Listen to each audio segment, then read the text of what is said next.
everyone, and welcome back to the channel. So I have a question for you.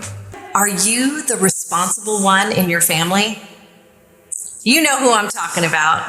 You're the one who always has to plan the holidays, remember all the birthdays, make the dentist appointments, and basically do all the invisible labor to keep the family running.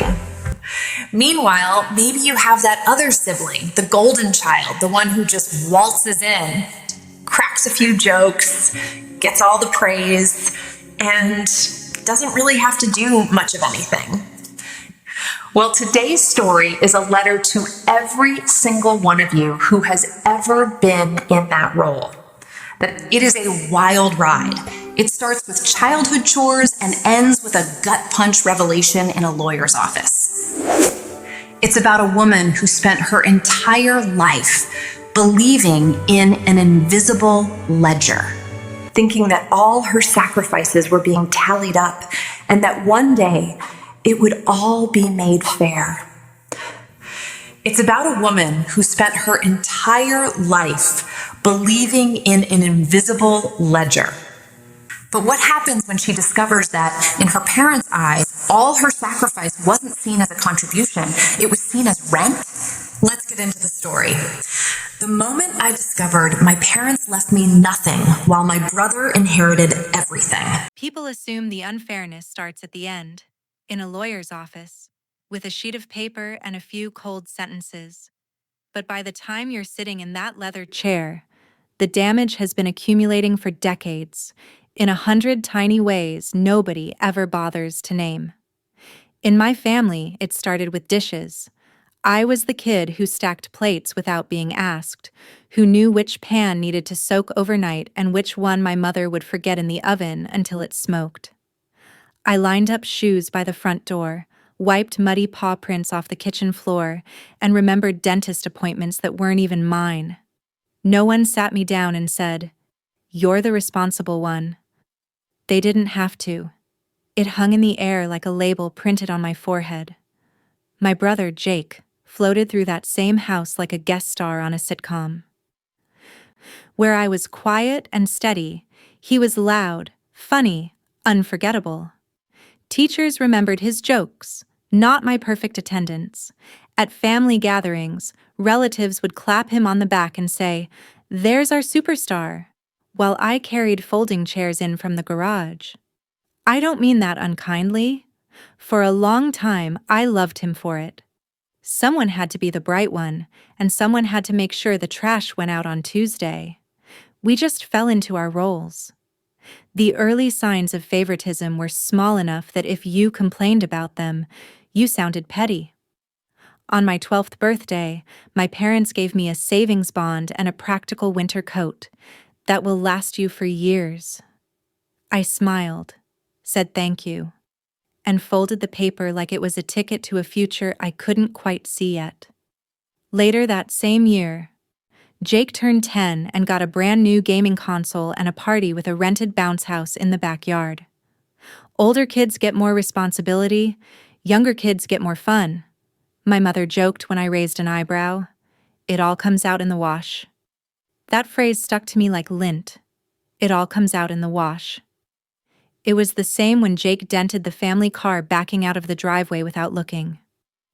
My dad frowned, shook his head, and then sighed. Well, that's how you learn. When I once came home 10 minutes past curfew because a friend's mom took a wrong turn, I got a 3-day grounding and a lecture about trust. At Christmas, Jake's pile under the tree always looked just a little taller, a little flashier.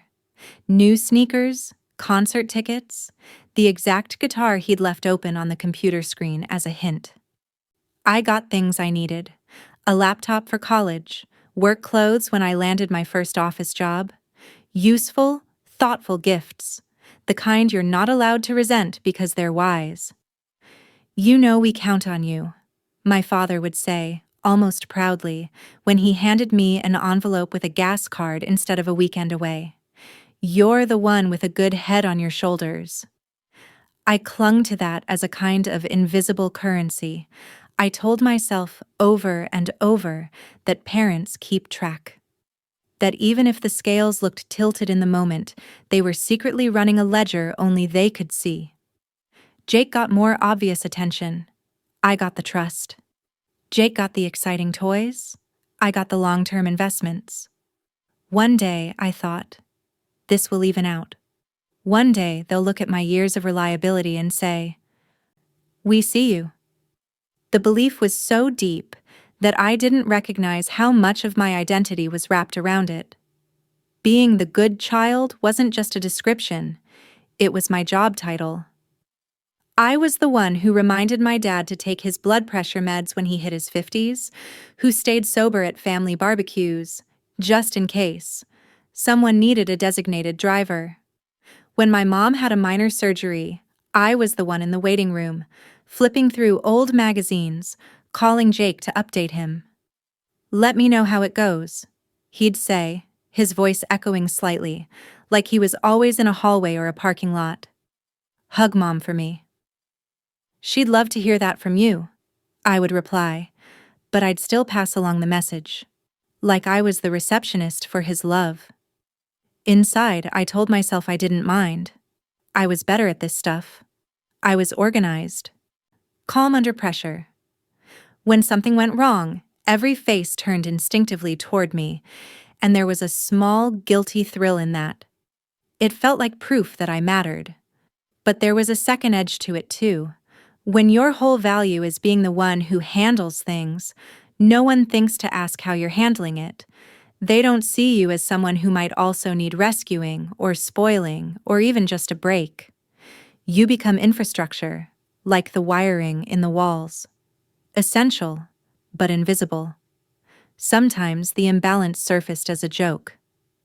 At Thanksgiving, when my aunt would gush about how handsome and charismatic Jake was, my mother would smile and say, "And thank God we have our responsible one, or this place would fall apart."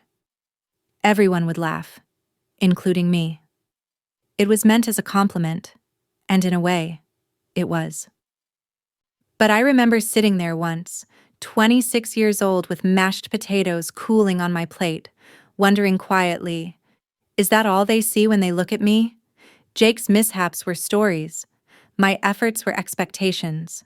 When he called at midnight from college needing help with an essay he'd procrastinated on, my parents would joke about his creative process and then ask me, "Can you take a look at it for him?" When I stayed late at my own job to fix my boss's mess, then drove home half asleep, nobody thought to meet me at the door and say, "You're doing too much." Instead, my father would say, "You're built for this. Not everyone is." And there was that ledger again, that idea that somewhere in the future, this endless stream of responsibility would pool into something solid on my side of the scale. I pictured it as a kind of moral inheritance, maybe not money, but respect, gratitude, the right to relax someday. What I didn't see was how that pattern was training all of us. They were learning that I would always say yes. Jake was learning that someone else would pick up the slack, and I was learning to accept non hu mot loi hua hen cho tuong lai. The first real shift happened on an ordinary Tuesday, in my early 30s, when my mom called me on my lunch break. I still remember standing in the alley behind my office, staring at the cracks in the asphalt as she talked. "Your dad's been having more trouble with the stairs," she said, trying to sound casual and not quite managing it. "And my back isn't what it used to be. The house feels bigger lately." There was a pause. I could hear the television murmuring in the background, the clink of a mug being set down. "I'll come by this weekend," I said automatically. "I'll take a look at the railings, maybe clear out some of the boxes in the hallway." She hesitated. "It just might be easier if you were here more often, at least for a little while. You've always been so good at managing things." I remember feeling something inside me tilt, just a few degrees. Nothing crashed to the floor. Not yet. I told myself it was temporary, that helping more was what good children did, and I'd always been the good one. Back then, I had no idea that answering that call, and all the ones that came after it, would be the first quiet steps that led me back into their house, not as a visitor, but as something closer to unpaid staff. Those quiet little favors I'd always done, checking on the railings, clearing the hallway, turned into bigger things faster than I expected. One weekend of helping became a month of late-night phone calls, then a summer of, "Can you come by after work?" And before I really admitted it out loud, I was standing in my one-bedroom apartment, putting my life into cardboard boxes. I told everyone it was temporary. I told my boss I needed a leave of absence just for a while to help my parents get through a rough patch. I told my friends I'd still come into the city on weekends, that this wasn't me disappearing, just shifting priorities. I told myself that moving back into my childhood bedroom in my 30s was a practical, adult decision, not a step backward. The truth was, my parents' health wasn't just slipping, it was falling. My dad's trouble with the stairs turned into a diagnosis with pamphlets and follow-up appointments. My mom's tiredness turned into blood work and medication lists I had to learn to pronounce. Every time we went to a new specialist, a fresh stack of paperwork landed in my lap, and someone would say, "You look like you understand this stuff. Could you fill these out?" So I moved back home. I canceled my lease, put my dishes in storage, and packed my car with clothes, files, and the expensive ergonomic office chair I'd bought myself after my last promotion. That chair ended up in their den, in front of their computer, so I could spend hours on hold with insurance companies. It was my first little trade. I gave up a life I'd built, and in exchange, I got better lumbar support while I listened to hold music. Meanwhile, my brother's life stayed beautifully intact. He was in another state, in a shiny apartment with floor-to-ceiling windows, building a career my parents could brag about at every appointment. "Our son works in finance," my dad would tell the nurses, pride brightening his face. "He's so busy, but he calls all the time." He did call, sometimes. He'd FaceTime from an airport lounge, hair perfect, suit jacket slung over the back of a chair. He'd ask, "How are they doing?" And I'd turn the phone so he could talk to them for 5 minutes. My parents would hang up glowing, like they'd just gotten a visit from a celebrity. "You know your brother is doing so well," my mom would say afterward, half in awe, half in reassurance. "We're so proud of both of you. But he's really making something of himself." I'd look around at the pill organizers on the table, the stack of unpaid bills on the counter, and the overnight bag I kept packed by the door for hospital stays, and I'd remind myself, this is something too. It just doesn't photograph as well. The day-to-day of taking care of them didn't look dramatic. It looked like alarm clocks set for 5:30 a.m. to check blood sugar. It looked like keeping a notebook by the phone with dates, dosages, and the names of strangers I'd talked to in billing departments. It looked like driving the same route to the hospital so many times I could have done it with my eyes closed. And every time someone asked how I was, my answer came automatically. "I'm fine. It's a lot, but I'm fine." I said it so often it stopped sounding like a sentence and more like a policy. Even on the nights when I sat in my car in the driveway, hands still on the steering wheel, and let myself cry for exactly 60 seconds before going inside, I believed I didn't have the right to say anything else. I wasn't the sick one. I wasn't the one paying for their care. I was just managing. Except that wasn't completely true. Little by little, their emergencies started running through my wallet. First, it was a copay my dad had forgotten his checkbook for. "Just put it on your card, honey," my mom said. "We'll pay you back when we get the statement." Then it was a prescription that wasn't fully covered, but he needed it that night. Then a medical supply company that didn't take their plan yet and would reimburse later. It felt easier, in the moment, to just hand over my card than to argue with receptionists or risk delaying something important. I made a mental note each time: keep the receipt, track the charges, they'll sort it out. My dad would pat my hand and say, "We're lucky you're so on top of things. Your brother isn't good with this stuff." Sometimes money did come back, in bits and pieces. My mom would press folded bills into my hand after church. "This is for that pharmacy run last month," she'd say, even if it only covered half. Or my dad would say, "We'll make you whole when the CD matures," like he was talking about some future act of generosity, not reimbursing me for what I had already spent. I told myself not to worry about the gap between what went out and what came back. I was working remotely part-time after all. I could handle it. And underneath every swipe of my card was that familiar, comforting belief, they'll remember all this later. In the story I kept in my head, there was a future version of my parents sitting in some financial planner's office saying, "Our daughter gave up so much for us. We want to make sure she's taken care of." I didn't need to be the favorite. I just needed my sacrifice to be visible to someone other than me. But in the present, the praise flowed a different direction. When Jake flew in for a weekend, my parents lit up like Christmas. He'd walk through the door with flowers and takeout bags, and my mom would practically clap her hands. Pictures were taken, Jake on the couch between them, arms around their shoulders, everyone smiling. I'd be in the background somewhere, cleaning up the kitchen or prepping medications for the next morning. After he left, relatives would comment on the photos online. "Such a good son. Look at him taking care of his parents. Your boy turned out so well."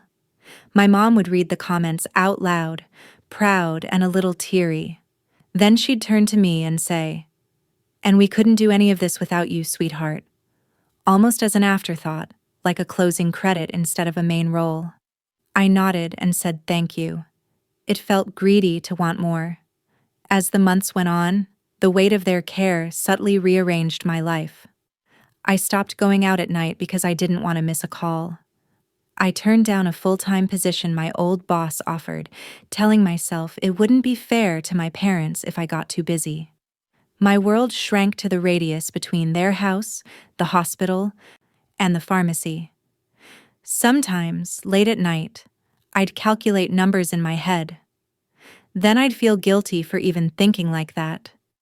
"You don't put a price tag on your parents," I scolded myself. "You just do what needs to be done." I remember one evening standing in a hospital hallway outside my dad's room. He'd had a rough day, and my mom looked small and tired. She reached for my hand and squeezed it. "When we're gone," she said quietly, "you'll be taken care of. Your brother will make sure of that. He's good with money. He'll handle everything." I felt something warm and hopeful uncurl in my chest, the way it had when I was a kid, and they promised everything would work out. I let myself believe, just a little more deeply, that all of this, every sleepless night, every payment, every "I'm fine," was adding up to something that would one day balance the scales. What I didn't realize then was that those same hospital rooms, those same promises whispered over beeping machines, were also polishing Jake's halo. While I was keeping them alive day to day, he was slowly becoming, in their minds, not just the successful son, but the one they trusted to carry their legacy. In my head, legacy always sounded like something soft. Handwritten recipes, old stories, maybe a piece of jewelry passed down with a blessing. For my parents, it quietly shifted into something colder. Signatures on lines I hadn't read, appointments I wasn't invited into, folders that started living in Jake's briefcase instead of in the kitchen drawer. Their bodies were failing faster by then. My dad's good days came less often. He'd wake up confused about what year it was, or insist he'd already taken his pills when the little square in the organizer was still full. My mom tried to keep up, but she was slowing too. Short of breath on the way to the mailbox, falling asleep sitting up in front of the TV. In the middle of all that, they started talking about after. Not in long, serious conversations, more like dropped sentences, tossed over their shoulders while we were doing something else. You kids will be fine when we're gone, my mom said one afternoon while I was helping her fold towels. We'll make sure you're both taken care of. I froze for half a second, clutching a faded bath towel, and then kept folding like nothing had shifted in my chest. You don't have to worry about that right now, I told her, but I tucked the words away like they were worth something. My dad said a version of it in the car, on the way back from an appointment. We've arranged things, he murmured, staring out the window. You and your brother, you won't have to fight over anything. It's all in order. I swallowed hard and focused on the road. That invisible ledger I'd believed in since childhood brightened a little in my mind. I let myself imagine that every night in a hospital chair, every bill I'd floated on my credit card was finally being counted somewhere. Jake's appearances during that time were like mini productions. He'd come in for a long weekend, step out of his rental car with gourmet groceries and a new gadget for Dad or a silk scarf for Mom. Neighbors would see him carrying bags up the walkway and nod approvingly. "You're such a good son," one of them said within earshot, her voice syrupy with admiration. I was standing behind him, juggling prescription bags and a folder of discharge papers. She didn't even look at my hands. Jake had a way of filling a space with story. At dinner, he'd talk about big projects at work, clients with names my parents recognized from the news. "I've been handling some pretty complicated portfolios," he said once, almost casually. "You should see the spreadsheets." My dad's eyes lit up. "That's why we always said you were good with numbers," he told him. "You get that from your grandfather." The opening came a few weeks later after a scare with a missed utility payment. We came home from the hospital to find a bright orange notice stuck to the door. Nothing dramatic, just a warning about an overdue bill. But my mom's face went white. "I thought I paid that," she said, pressing the paper to her chest like it was a verdict. I must have gotten mixed up with all the hospital stuff. Jake was there that weekend. He took the notice from her, skimmed it, and shook his head with a little half smile. "This is exactly the kind of thing I deal with all the time," he said. "You guys shouldn't be worrying about this. Let me help." Part of me felt a flash of irritation. Where had this "let me help" energy been when I was drowning in phone calls? But another part sagged with relief. If he wanted to untangle the financial mess, he could have it. I was exhausted. He started small, looking over their bank statements at the kitchen table, making a list of accounts. Then there were calls on speakerphone with the bank, his voice smooth and confident. "We're just trying to streamline things," he'd say. "Simplify. They're getting older. I'm helping them manage." My parents drank it up. My dad would sit there, beaming like he'd raised a prodigy. "Told you he's good with numbers," he'd say to me. "Your brother knows what he's doing." I stood at the stove stirring soup, listening to routing numbers and account types I didn't really understand. When I asked a question, "What does that mean, exactly?" Jake would answer in tones I recognized from his work voice. "It's just consolidating," he'd say. "Moving money from older accounts into something more efficient. It's better for taxes. Don't worry about it." My mom would pat my arm. "It's such a blessing to have him handle this," she'd say. "You've already got so much on your plate with the medical side." The paperwork followed. Envelopes arrived from the bank and from some lawyer's office I didn't know. Jake would stack them on the dining table, pull out the forms, and point to places for my parents to sign. "This is just updating beneficiaries," he'd explain. "This one is about the house. This one is a power of attorney thing, so I can take care of stuff if there's an emergency." He sounded competent. He sounded like a man who spent his days dealing with contracts and clauses. My parents didn't read much beyond the sticky notes he'd put on the signature lines. My dad's hands shook a little as he signed. My mom joked about her handwriting not looking like hers anymore. "You're sure about this?" I asked him one night, after they'd gone to bed and we were loading the dishwasher. "About what?" he said. "All of it. moving things around, changing documents. I just want to make sure they understand. He rinsed a plate and slid it into the rack. I'm not doing anything shady, he said, a hint of offense in his voice. They asked me to help.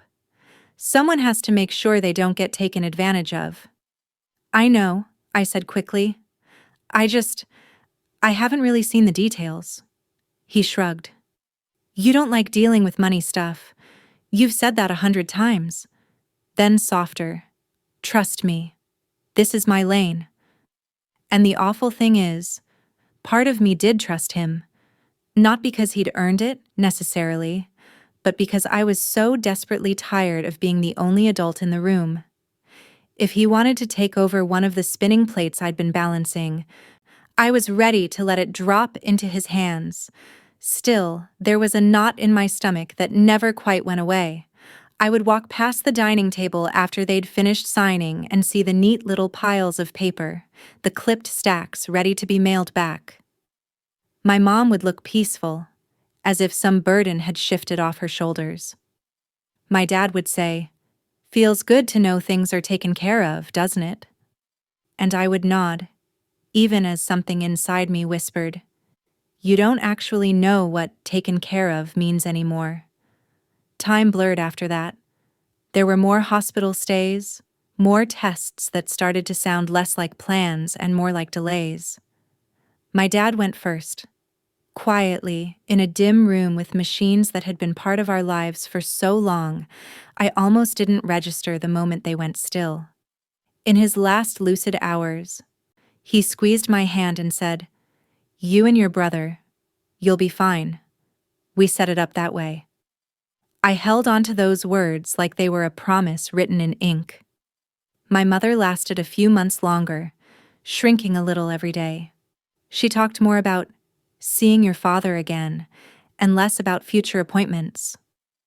One night, when I was helping her into bed, she brushed my cheek with the back of her hand. "We've arranged things fairly," she whispered. "You've both been such good children." I wanted to ask what fairly meant exactly. I wanted to know what she thought she was balancing in her head. But the look on her face, tired and proud and already half-turned toward somewhere else, made the question feel cruel. So I kissed her forehead and said, "Okay, Mom, I believe you." When she died, I didn't cry right away. There wasn't time. There were calls to make, forms to sign, a funeral home to visit. I went into the same mode I'd been living in for years. Make the list, check the boxes, keep everyone moving forward. Somewhere in that fog, the word estate started appearing more often. The funeral director asked if there was a will on file. A nurse mentioned that their lawyer would need to be notified. I found a business card taped inside a kitchen cabinet door, as if my parents had wanted to make sure we couldn't miss it. After we buried my mother next to my father, I went back to that quiet, cluttered house, sat at their dining table where they'd signed all those forms, and dialed the number on the card. I heard myself leave a calm, practical message about scheduling a time to go over their affairs. In my mind, I wasn't calling about a bomb that was about to go off. I was just following through on what they'd promised in hospital hallways and whispered over their last breaths. I honestly believed that when I walked into that lawyer's office to hear the will, it would finally be the moment the invisible ledger caught up with the life I'd actually lived. I walked into that office like someone finally cashing in a lifetime of store credit, not expecting a windfall, not expecting to win the lottery, just expecting the bill to reflect the reality of what I'd already paid. The place was exactly what you'd imagine: framed degrees on the wall, a long conference table that made everyone sit farther apart than they wanted to, blinds half closed against the afternoon sun. My brother was already there when I arrived, sitting at the far end in a navy suit that made him look even more like the successful son my parents bragged about. He stood up and hugged me, a little stiffly. "Hey, you okay?" he asked in that careful tone people use around grieving relatives. "I'm here," I said. It was the only honest answer I had. A couple of our relatives were there too. An aunt who'd helped organize the funeral, an uncle who'd flown in for support. They smiled at me, the worried, pitying kind of smiles, and I took a chair closer to the middle of the table, clutching my folder of death certificates and hospital receipts like a shield. The lawyer came in last, an older man with silver hair and a calm, practiced expression. He introduced himself, offered condolences, and shuffled a stack of papers in front of him. "Your parents left fairly detailed instructions," he said. "They wanted things to be clear, to avoid conflict." I exhaled slowly. That sounded like them. They didn't like scenes. They liked plans. As he started to read, I leaned back in my chair, bracing myself for a few hard moments followed by something. Maybe the house would go to both of us. Maybe the business would go to my brother, and some of the savings would come to me. Maybe I'd get a small account, a piece of security that said, "We saw what you did," even if no one else did. It didn't go like that. He started with the house. "To our beloved son Jacob," he read, "we leave our primary residence at..."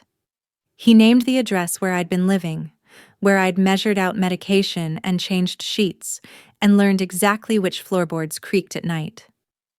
I waited for the second half, some mention of me, some shared wording. It didn't come. Then there was the business. "We direct that our interest in the company shall pass in full to our son Jacob, with the understanding that he will carry it forward according to his judgment."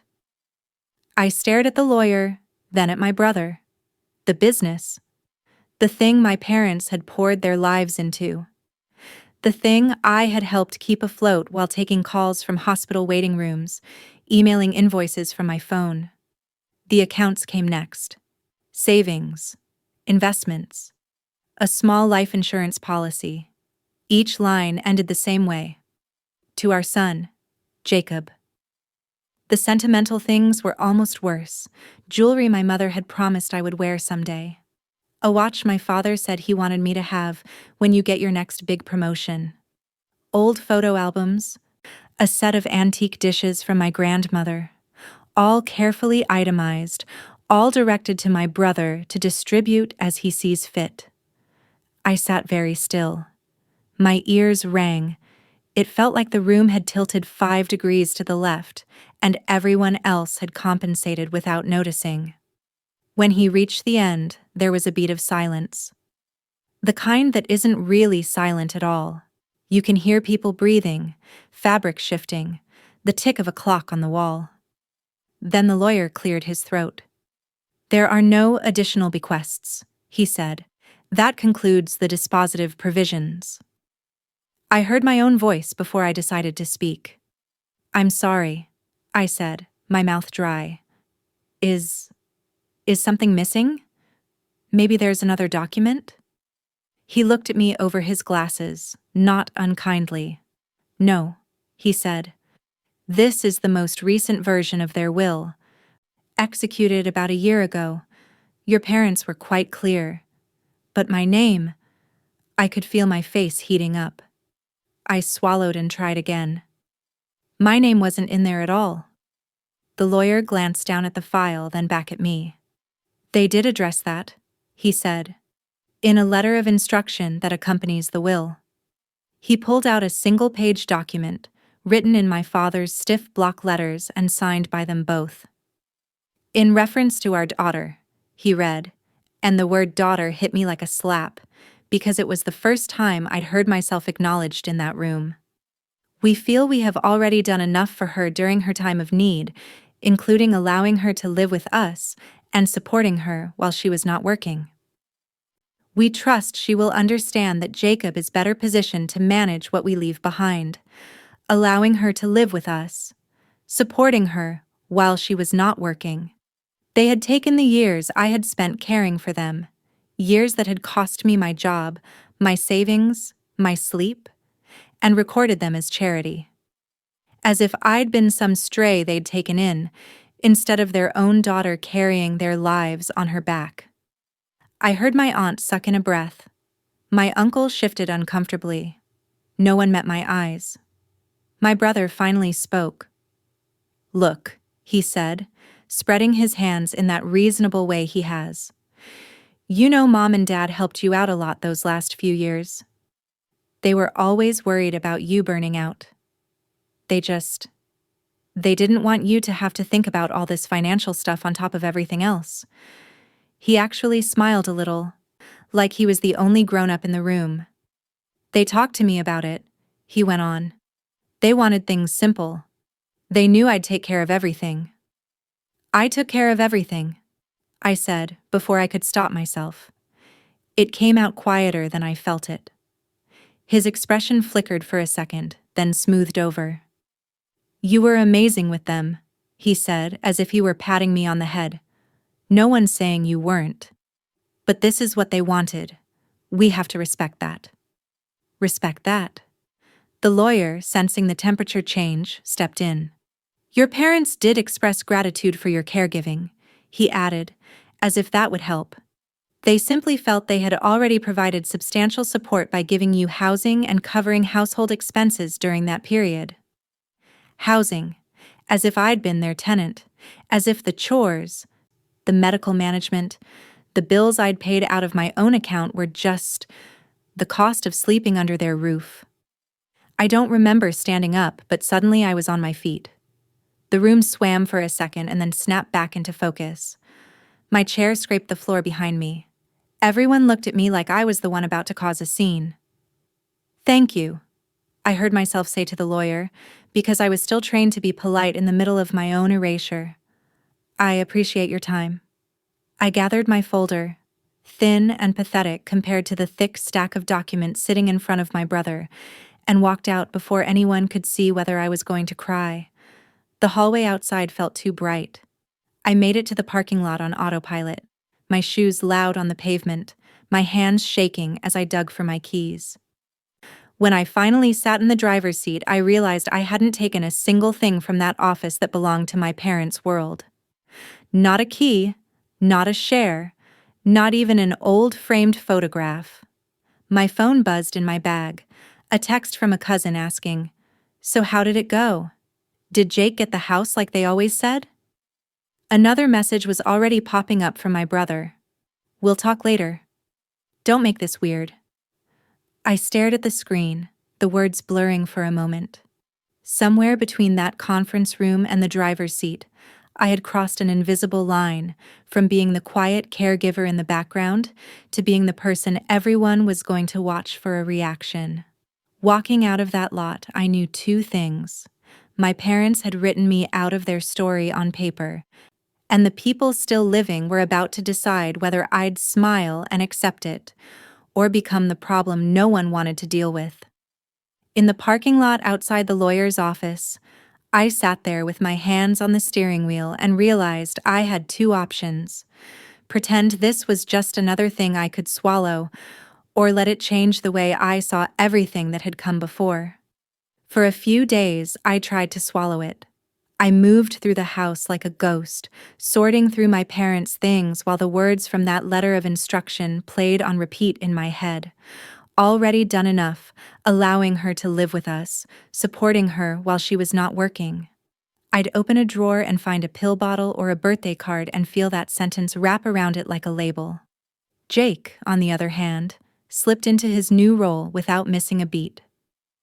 He started talking about the property instead of Mom and Dad's house. There were calls with realtors on speakerphone that I wasn't invited to be part of, just overheard from the hallway. "We'll probably do some updates before we decide whether to sell or rent," he said one afternoon, standing in the kitchen where I'd spent half my 30s making soup and managing their medications. "We?" I asked. He glanced at me, surprised, like he'd forgotten I was still there. "I mean, me," he corrected with a quick smile.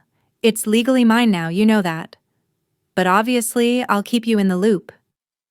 The loop, I discovered, was very small and mostly decorative. Relatives who had barely visited while my parents were sick suddenly had opinions about what should happen. An aunt pulled me aside after church, her hand warm on my arm. Your parents' wishes were very clear, she said, in a tone that suggested she'd rehearsed the line. They trusted Jake to take care of everything. You don't want to make this harder than it has to be. I didn't know I was getting nothing, I replied. My voice sounded thin even to me. She sighed. Sweetheart, you lived with them for years. Rent-free. They always said that was their way of helping you. You know that. I thought of the receipts stuffed in my wallet, the balances on my credit cards, the jobs I'd turned down. I thought of my mother pressing folded 20s into my hand like she was paying me back, even when it wasn't close to enough. None of that fit into the tidy story everyone else had decided to tell. With the will read, people felt free to rewrite the past out loud. At a small family dinner a week later, my uncle raised his glass. Your folks were smart, he said to Jake. They kept things simple. One heir, no confusion. It's the cleanest way. Jake nodded modestly, as if he'd designed the system himself. They didn't want us fighting, he said. They knew I'd handle the business side. And they really did a lot for my sister already. He didn't look at me when he said it. He didn't have to. Everyone else did. I sat there pushing food around on my plate, feeling myself shrink into a role I hadn't agreed to. The one who might cause trouble, the one everyone was hoping would stay quiet. When the conversation shifted to vacation plans and someone asked me what I was going to do next, I joked, I have no idea. My plan kind of died with them. And the table went uncomfortably silent. Don't be dramatic, one cousin said finally, with a forced laugh. You're strong. You'll land on your feet. Strong. The word felt like a consolation prize you hand someone instead of actual help. Privately, the dismissals were sharper. When I tried to ask Jake about specifics, about the business loans I knew existed, about the hospital bills that had come in my name, about whether there was any small account my parents had set aside for me, his patience wore thin fast. We covered all of that at the lawyer's office, he said over the phone one night, sounding tired and slightly annoyed. You heard the will. There isn't some secret stash they forgot to mention. I'm not asking for a stash, I said. They always talked like they were taking care of both of us. I'd like to understand what they meant by that. They meant exactly what they did, he snapped. They housed you for years. They paid the utilities. They put a roof over your head. That counts. I paid a lot of those bills, I reminded him quietly. And my life kind of stopped so I could be here. There was a pause. When he spoke again, his voice had that careful, reasonable tone I'd heard him use with difficult clients on the phone. Look, he said, I know this is emotional for you. But when you keep circling back to the money, it starts to sound like that's all you care about. That's not a good look, okay? People are already concerned. Concerned about what? I asked. About you getting stuck on this, he said. About you not being able to move on. About you making things ugly when Mom and Dad worked so hard to make it clear. Making things ugly. Not the will, not the choice to cut me out. Me, for refusing to smile and pretend it made sense. That became the pattern. Every time I tried to talk about anything concrete, numbers, debts, assets, I was redirected to feelings. You're grieving. It's understandable you'd fixate on details. You're hung up on money right now. You'll feel differently in a few months. You don't want to be that person, do you? The one who fights over an inheritance? What none of them seemed to understand was that it wasn't about the size of the inheritance. It was about what it said. That all those years, all those nights, all those credit card swipes had been reclassified as gratitude debt I apparently still owed. The emotional distance between me and the rest of the family widened fast. Group chats that used to be full of memes and updates went quiet on my end.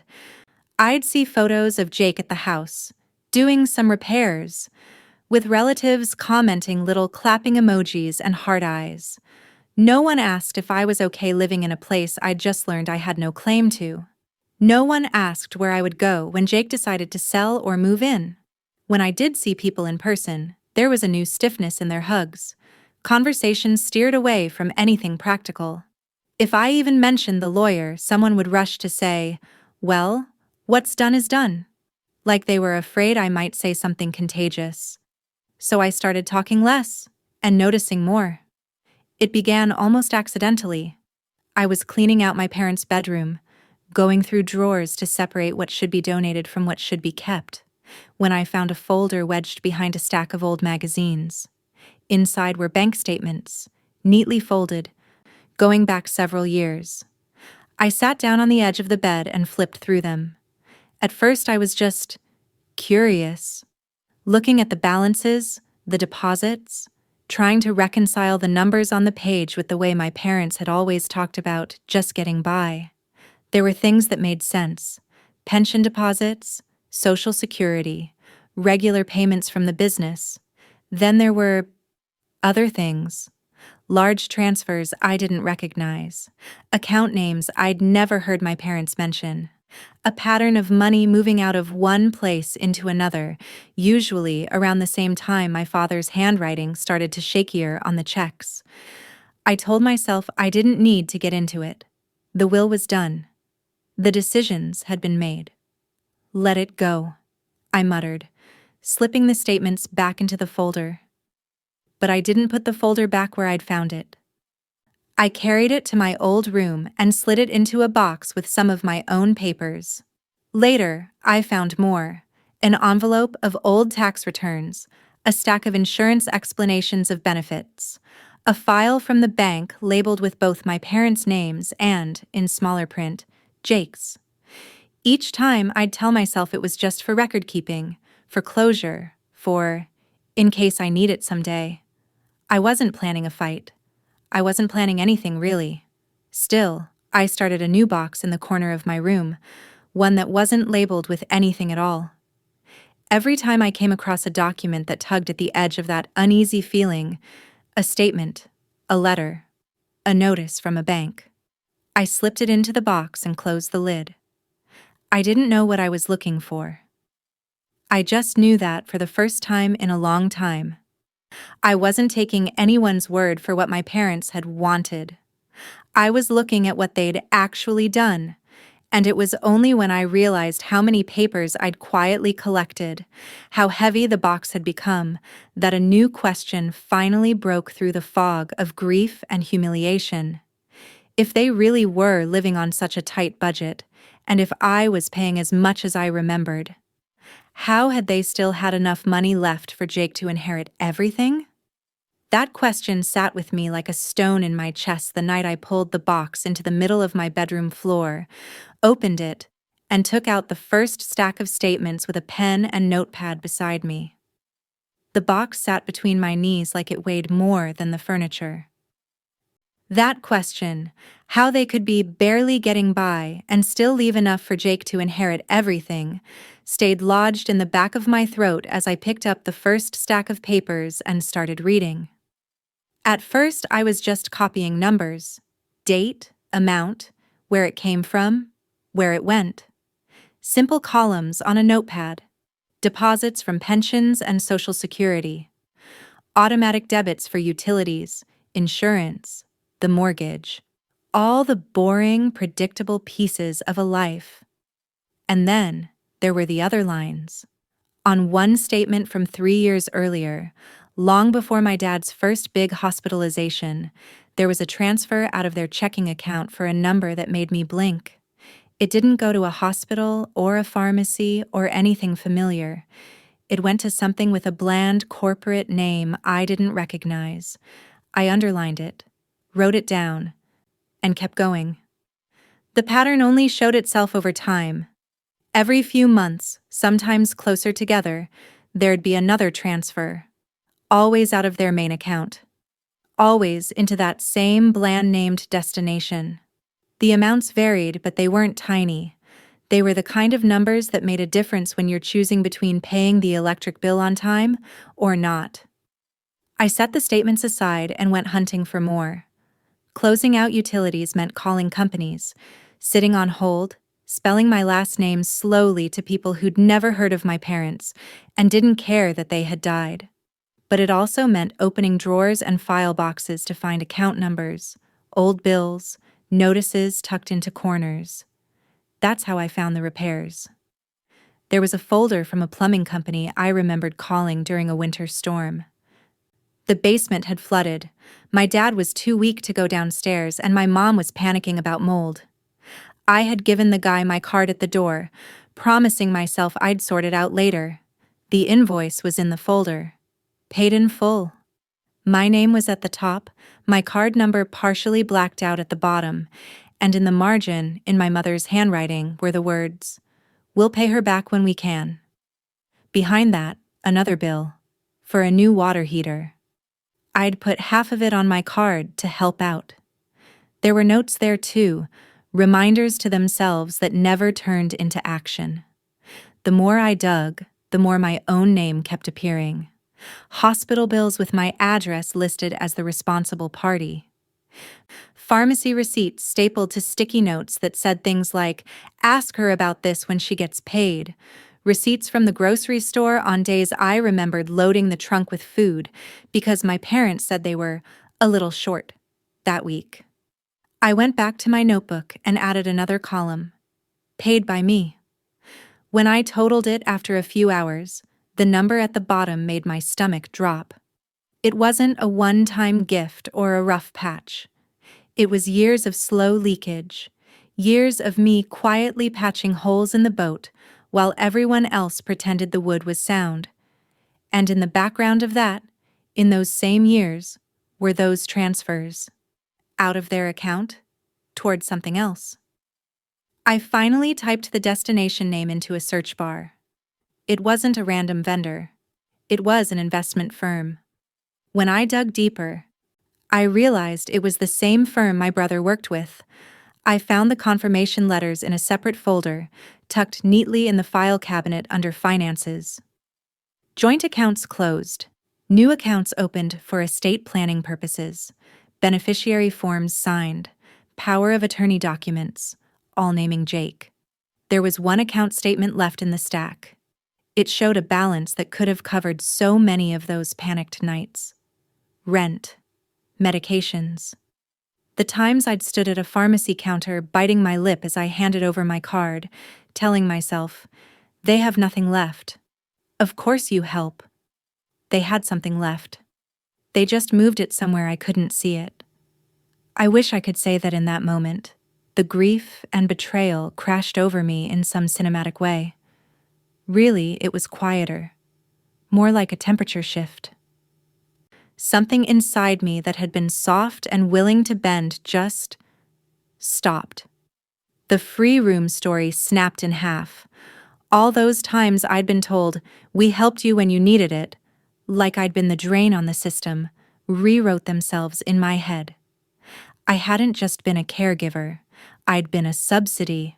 I had made it possible for them to funnel money into an account my brother controlled, while they framed it as their generosity toward me.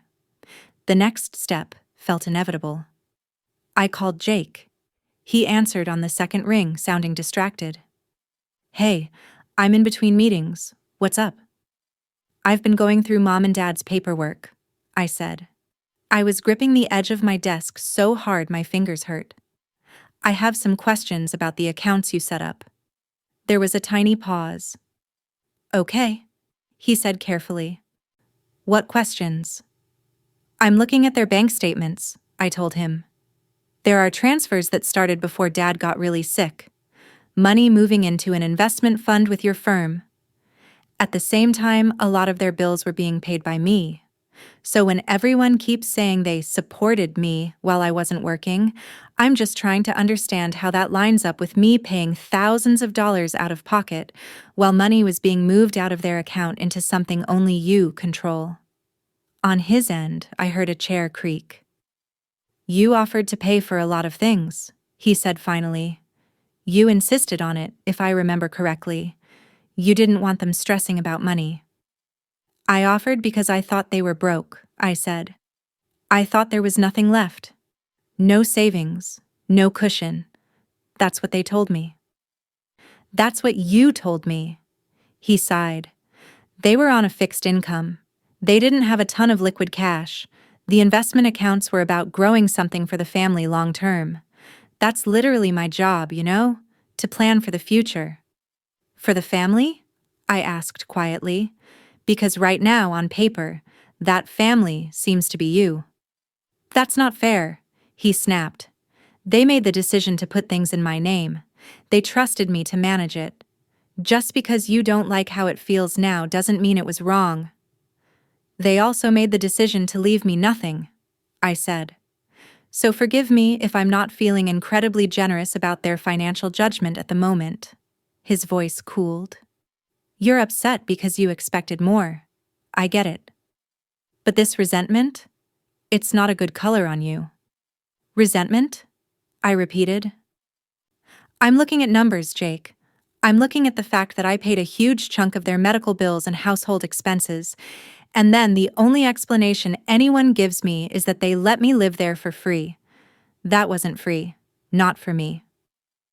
You could have worked more, he said, almost under his breath.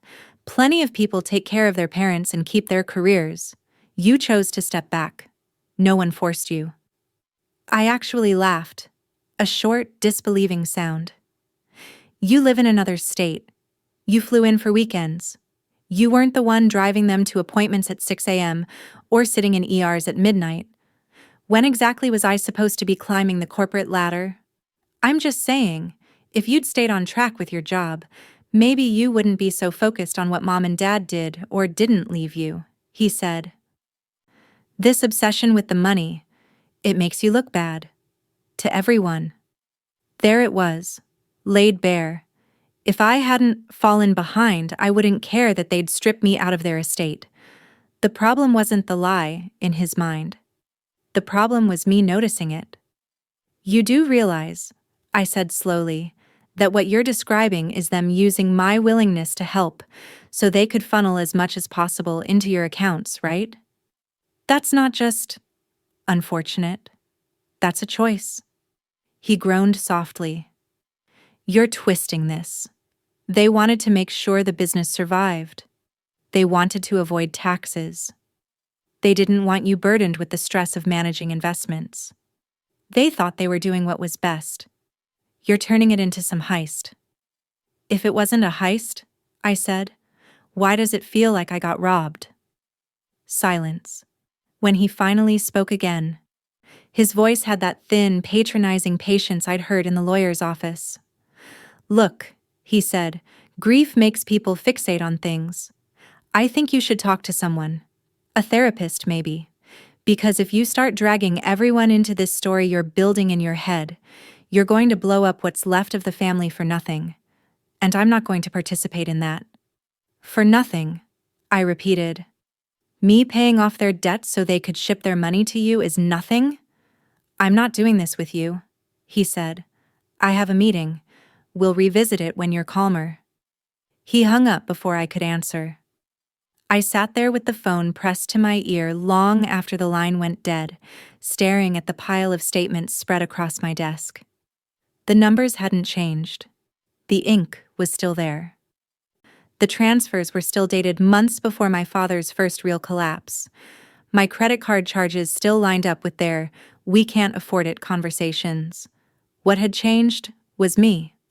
Up until that point, some part of me had been holding on to the idea that this was all a tragic misunderstanding, that my parents had stumbled into an unfair situation without really knowing what they were doing, that Jake had just benefited from their confusion.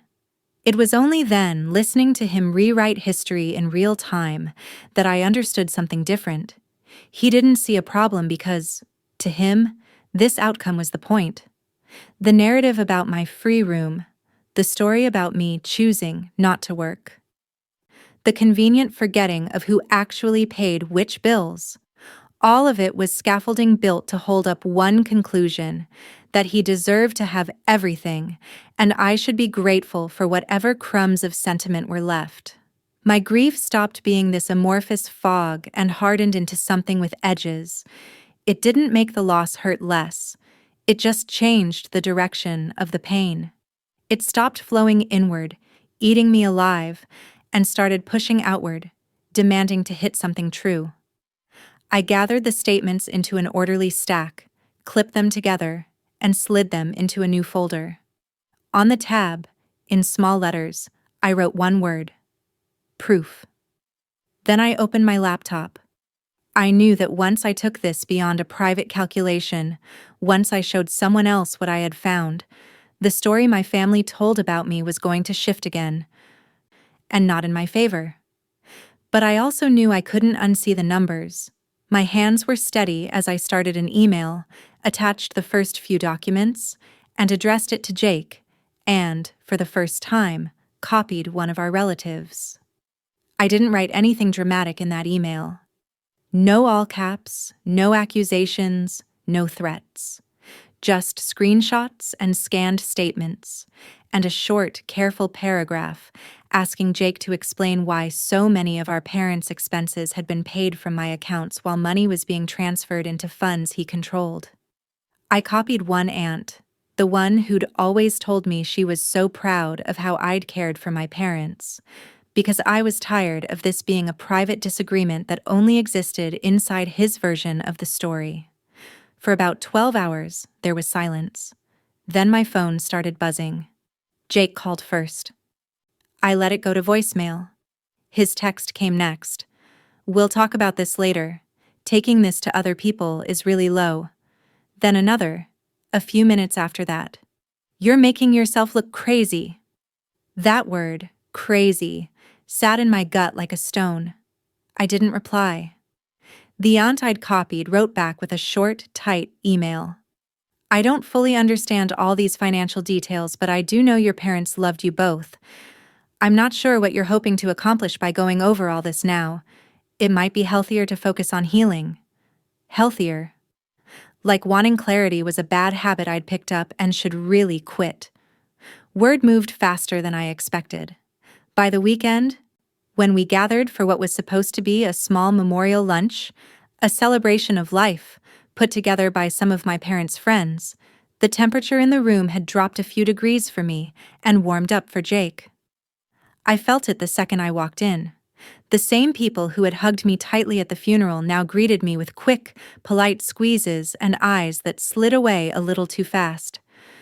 The pastor's wife, who had once pulled me aside to tell me I was an angel for everything you'd done, barely met my gaze and asked, "How are you holding up?"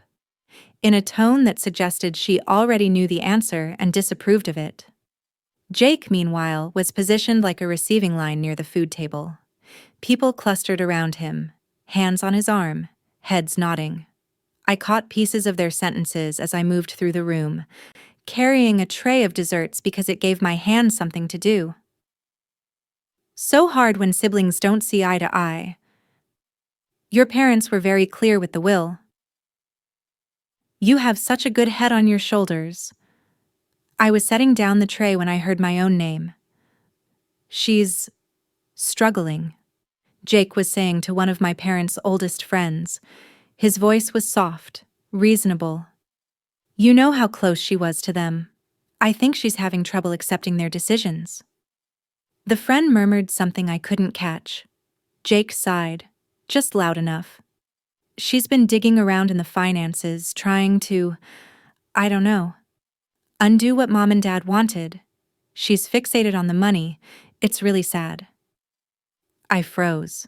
For a second, I wondered if I'd misheard. Undo what Mom and Dad wanted. Fixated on the money. The phrases sounded like something out of a script he'd rehearsed. The friend turned, caught sight of me standing there with the empty tray, and his expression rearranged itself into something falsely bright. "There she is," he said. "How are you, sweetheart?" I looked at Jake. "I'm reading," I said. "That's all. I'm reading what they actually did." His eyes flicked to the tray, then back to my face. "We're just talking about how much everyone loved them," he said smoothly. "You know, focusing on the good. That's what they would have wanted." The message underneath was clear. Whatever I was doing, looking at bank statements, asking questions, that wasn't the good.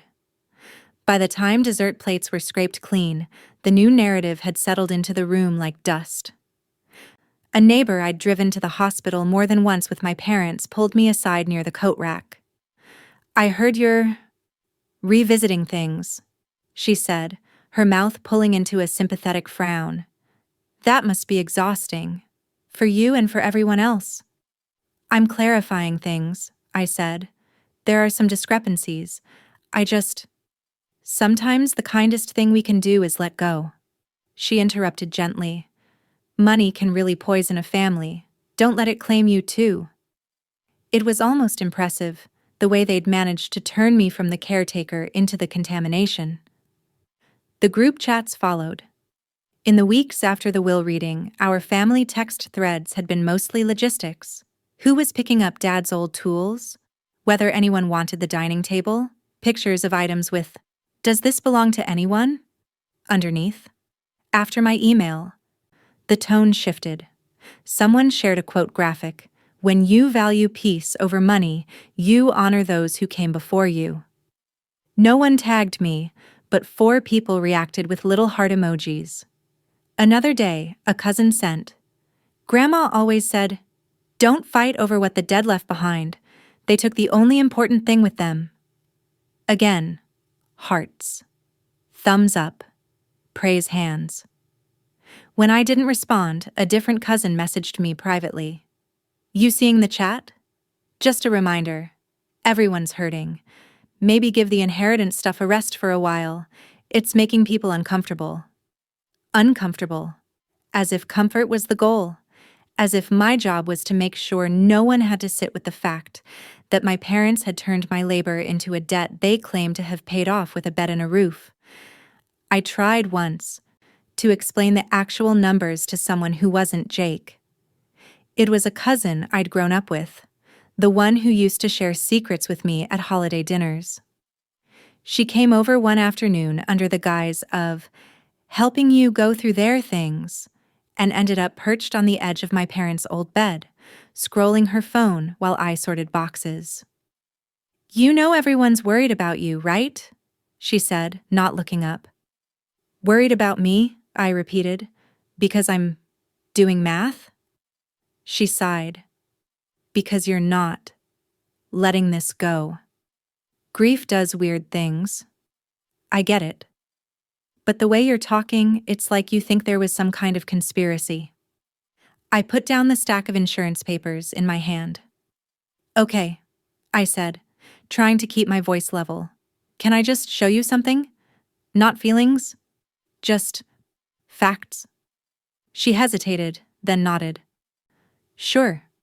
I pulled out my notebook and a couple of statements. I walked her through 1 year, just one.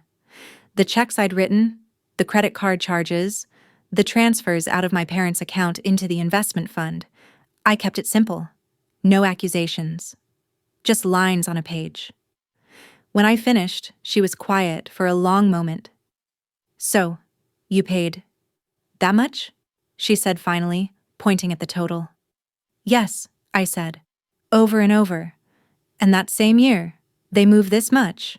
I tapped the transfer line into an account Jake controls. "And then they left him everything and told everyone they had already done enough for me. Do you understand why that feels off?" She stared at the paper like the numbers were in a language she didn't speak. Then she looked at me, and something shuddered behind her eyes. "I mean, I'm not a financial expert," she said, handing the statements back. "It seems complicated. I'm sure there's context you're missing. Uncle so-and-so said your parents were trying to protect the business. And honestly, you sound really hurt, which is understandable. But it might be coloring how you're reading this." "Coloring," I said slowly. "Yeah, like confirmation bias?" You're looking for reasons to back up how betrayed you feel. We all love them. We knew they weren't perfect, but they weren't monsters. Maybe this is how they thought they could help both of you. How did this help me? I asked. Show me. She shook her head. I can't get into this with you, she said, standing up. I just don't want to see you alienate everyone over something that can't be changed. They're gone. The will is the will. The more you push, the more people are going to remember you as the one who caused drama after they died. There it was. The thread underneath all the concern: behave, or be rewritten as the villain in their story. After she left, the house felt emptier than it had since the day we took my parents' pictures down from the mantel. I realized then that there were two battles happening at the same time. One was about money and legal documents and signatures. That one, theoretically, could be measured, argued, proven. The other was quieter and slipperier. It was about narrative, about who got to say what had happened and who got cast as the problem. If I stayed quiet, the version that would live on was simple. My parents were generous, my brother was dutiful, and I was the bitter daughter who couldn't accept their wishes. Every group chat quote about choosing peace over money would calcify that story a little more. If I spoke up, I became something else, the one dragging the family name through the mud, the one obsessed with dollars and cents, the one twisting the past. Jake had already started laying that groundwork. People were repeating his lines back to me without even realizing it. It was a lose-lose, and I knew it. But there was a difference between losing quietly and losing with my eyes open. One night, after another string of messages about trusting the process and letting the dead rest, I turned my phone off and went back to the boxes. Not the sentimental ones with photo albums and holiday decorations. The dense, boring ones in the closet. The ones that still smelled faintly of ink and dust and responsibility. If the story they were telling about me was going to cost me my place in this family anyway, I wanted to be damn sure I knew exactly what I was paying for. So I pulled down a carton I hadn't opened yet, heavy and mislabeled old junk, and set it on the floor. Inside, under a tangle of outdated cords and manuals for appliances they no longer owned, was another stack of folders. Some were from the bank. One had the lawyer's letterhead at the top. Another was from a hospital I didn't even remember them going to. I felt that now familiar shift in my chest, the one that said the ground under the story was about to move again. Because if this was the reaction to me sharing just the surface-level math, I had a feeling whatever was buried in those deeper files wasn't just going to explain what had happened. It was going to prove that the lie went further than anyone was willing to admit. I had this sick little feeling, opening that next box, that whatever was inside wasn't going to let me go back to pretending this was just bad luck or complicated grief. It felt less like I was sorting through my parents' things and more like I was picking up the loose end of a story someone else had tried very hard to tie off. The folders inside weren't labeled in any dramatic way. No secret plan. No how to cut your daughter out. Just manila, scrawled tabs. Legal, insurance, MISC. MISC turned out to be old warranties and appliance manuals. Insurance was a mess of policy renewals and premium notices. Legal was where everything changed.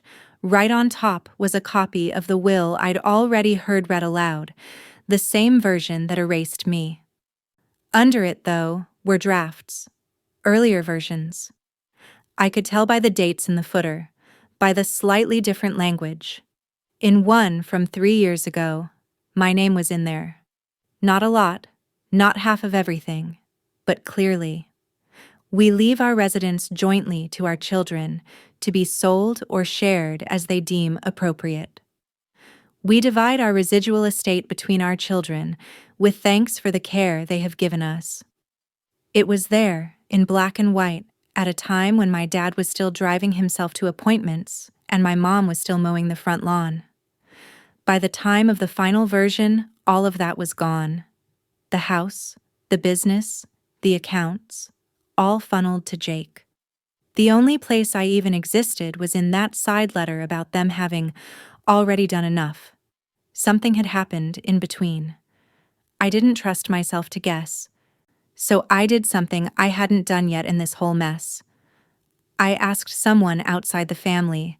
I called the older lawyer who'd read the will and asked for a complete copy of my parents' file. Every draft, every note, anything with my name or Jake's on it. He hesitated at first, then admitted that as an interested party I could request certain things.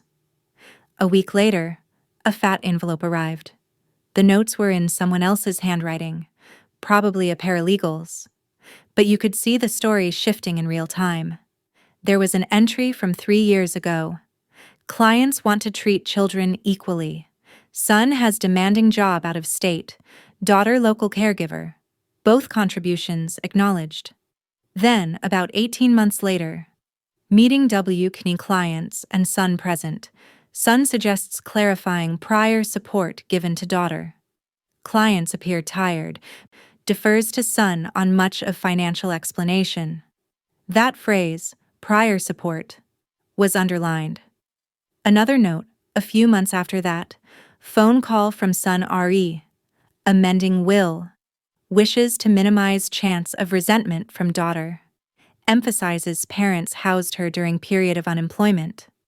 A line scribbled in the margin, reminded son, client wishes must be independent. I sat at my desk, heart pounding, and flipped to the email printouts. Somewhere between Jake and the lawyer, the tone was polite, professional.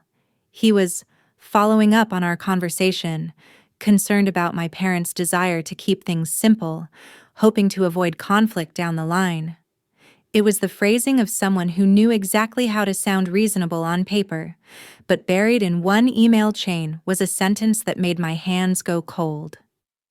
I've explained to them many times that they already supported my sister extensively by letting her live with them rent-free while she wasn't working, he'd written. We just want the documents to reflect what's fair, so she doesn't feel entitled to more later. We, not they.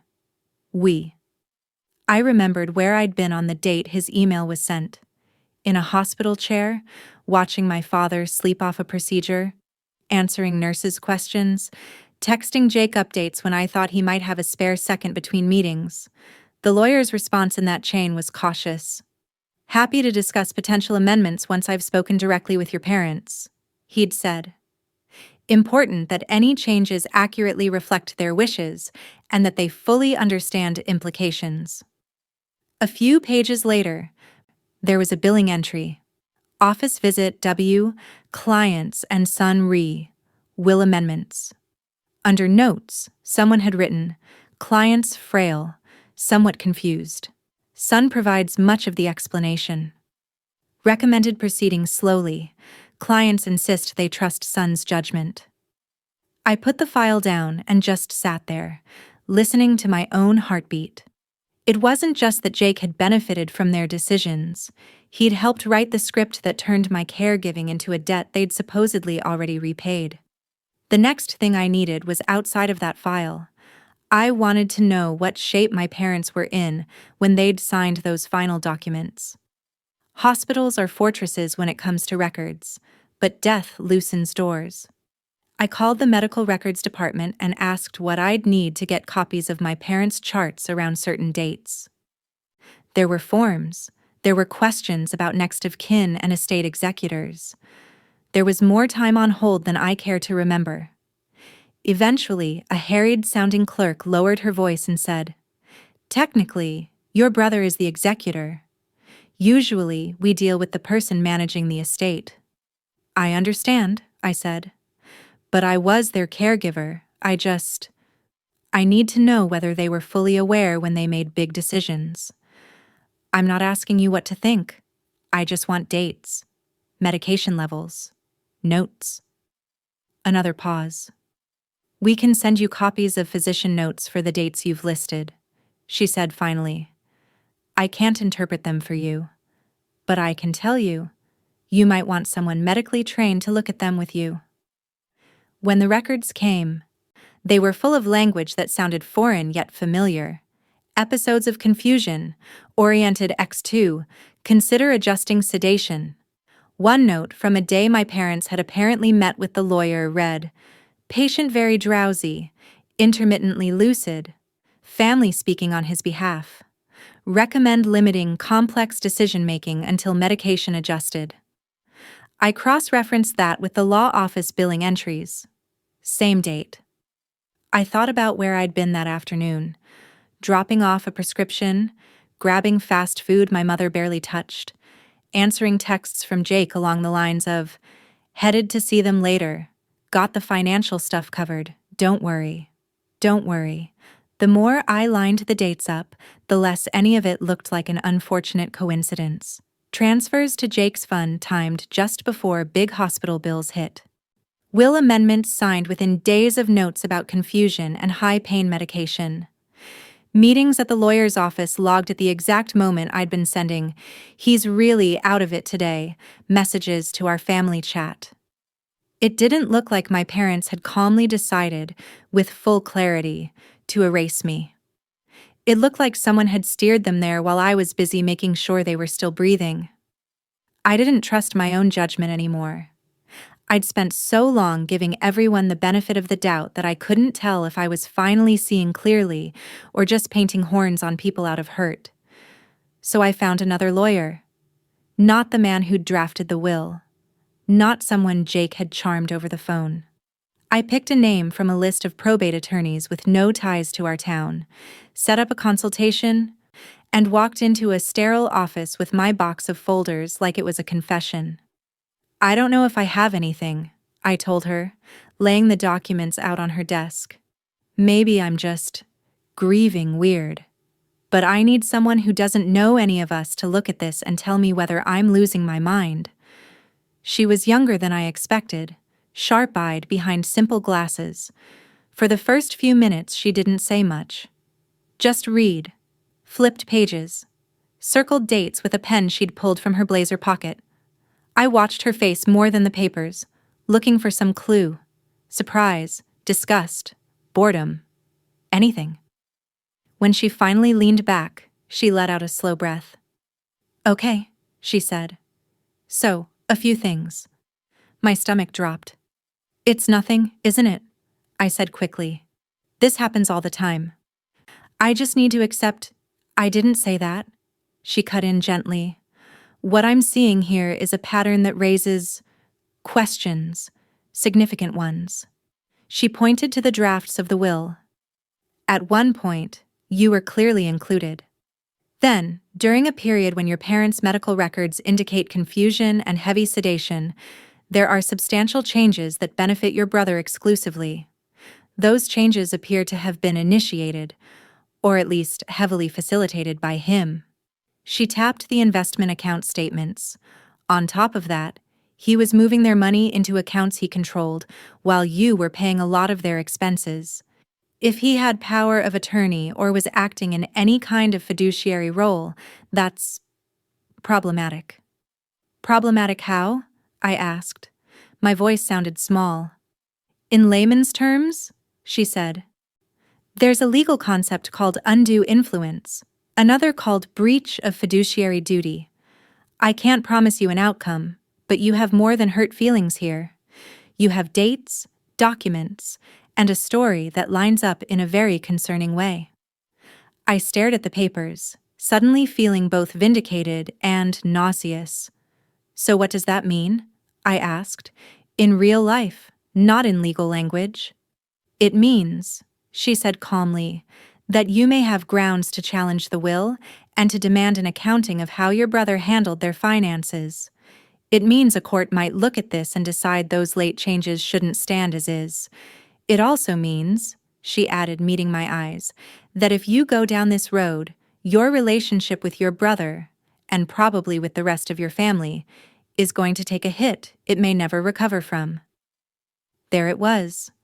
The price tag on justice. I thought about the way my cousins had started looking through me. the quote graphics in the group chat about choosing peace over money. The way Jake had already positioned himself as the long-suffering son trying to honor our parents, while his unstable sister couldn't move on. From their point of view, I said quietly, this will confirm everything he's been saying about me. Probably, she agreed. People get very attached to the first version of a story they hear, especially if it paints them as loyal and someone else is the problem. So why would I do it? I asked. If it's going to make me the villain either way? She didn't answer right away. Instead, she gathered the papers into a neat stack and slid them back toward me. That's the question you have to answer, she said. Not whether you can. You probably can. The question is whether you're willing to live with the consequences of not doing it too. Can you live with this staying buried? With their decisions standing unchallenged, legally and morally? Because either way, you're the one who has to live with yourself. It was a strange kind of freedom, having it put that bluntly. For so long, I'd been measuring every move against what other people could live with. What would make my parents proud? What would keep the family peace? What would keep me from being too much? I had never really asked what I could live with. I looked down at the evidence I'd dragged into her office, the drafts with my name fading out, the records of my payments, the medical notes about confusion, the emails where my brother laid out the narrative that had erased me.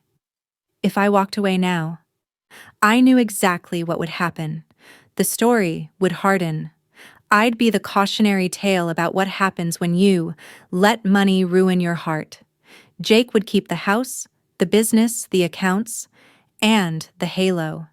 In every future family gathering, if there even were any, people would lower their voices when they said my name. Maybe that was going to happen anyway. Maybe it already had. But if I did nothing, I'd always know that I'd watched myself be written out twice. Once by my parents' signatures, and once by my own silence. I picked up the pen the lawyer had set down next to a retainer agreement. My hand shook for a second, not from doubt, but from the weight of understanding. This was the line.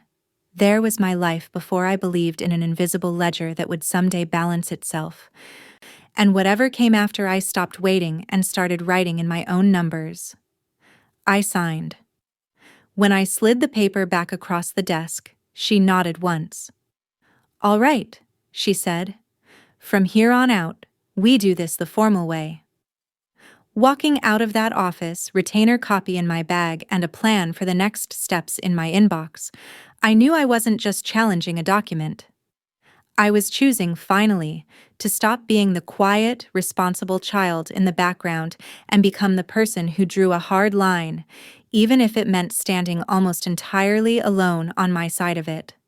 Drawing that line in my head was one thing, living it out loud was another.